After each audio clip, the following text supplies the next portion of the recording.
Learn English through story. The Merchant's Regret. In a bustling city by the sea, there lived a successful merchant named Rafik. He was renowned for his sharp business acumen, and his trade routes spanned many distant lands. His wealth was immense, his warehouses overflowing with exotic goods, and his influence in the city was unmatched. Yet despite all his riches, Rafik was a man deeply unsatisfied. Rafik's success had come at a great cost. He had spent decades building his empire, driven by an insatiable hunger for more wealth, more power, more recognition. In his relentless pursuit of success, he had sacrificed much. His wife, Amina, had grown distant, his children barely knew him, and he had few true friends. Though he had everything a man could desire, Rafik found himself increasingly lonely and empty. One evening, as Rafik sat alone in his grand mansion, he received an unexpected visitor. An old man, dressed in simple robes, appeared at his door. There was something oddly familiar about the man, though Rafik couldn't quite place him. "Good evening," the old man greeted warmly. "I'm sorry to intrude, but I have something of great importance to discuss with you." Rafik, though surprised by the stranger's boldness, was intrigued. "Come in," he said, gesturing for the man to sit. "What brings you here?" The old man settled into a chair and fixed Rafik with a piercing gaze. "I've come to offer you a chance to reflect on your life and the choices you've made," he said. "I was once like you, a wealthy, powerful, and respected. But I learned too late that there are things in life far more valuable than riches." Rafik bristled at the man's words. "I've worked hard for what I have,"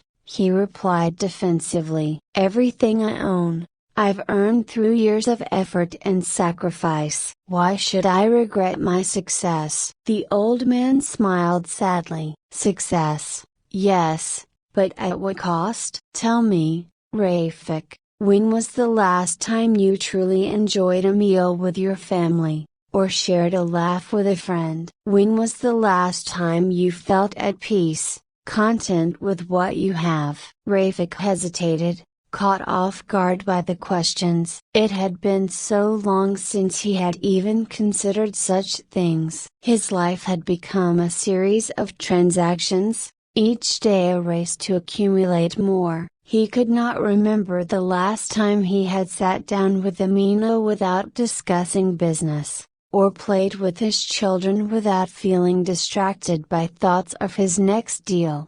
The old man continued, his voice gentle but firm. "I've lived a long life, and I've seen many men like you, driven, ambitious, always seeking more. But in the end, what good is all this wealth if it leaves you isolated and unhappy? There are things in life that cannot be bought: love, joy, peace. These are the true treasures, but they're slipping through your fingers while you chase after gold." Rafik frowned, a pang of discomfort gnawing at him. "What do you expect me to do?"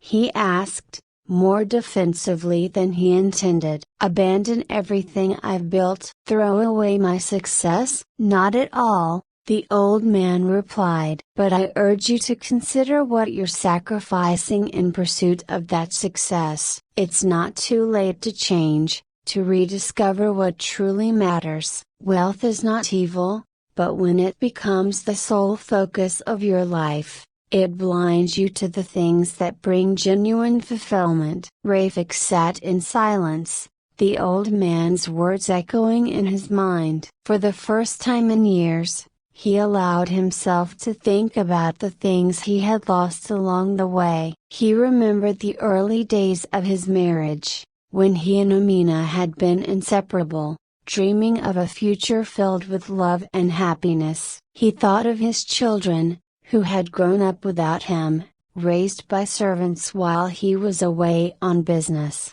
He realized with a sinking heart that his pursuit of wealth had cost him more than he was willing to admit. The old man rose to leave, but before he did, he placed a small, worn book on the table. "This is a journal," he said. "I kept it in the later years of my life, when I began to understand the things I'm telling you now. Read it, if you wish. It may help you find your way." With that, the old man left, disappearing into the night as mysteriously as he had come. Rafik sat alone, staring at the book. After a moment's hesitation, he opened it. The journal was filled with the old man's reflections on life, love, and the pursuit of happiness. As Rafik read, he felt a growing sense of shame. The man's words were a mirror, reflecting his own life back at him,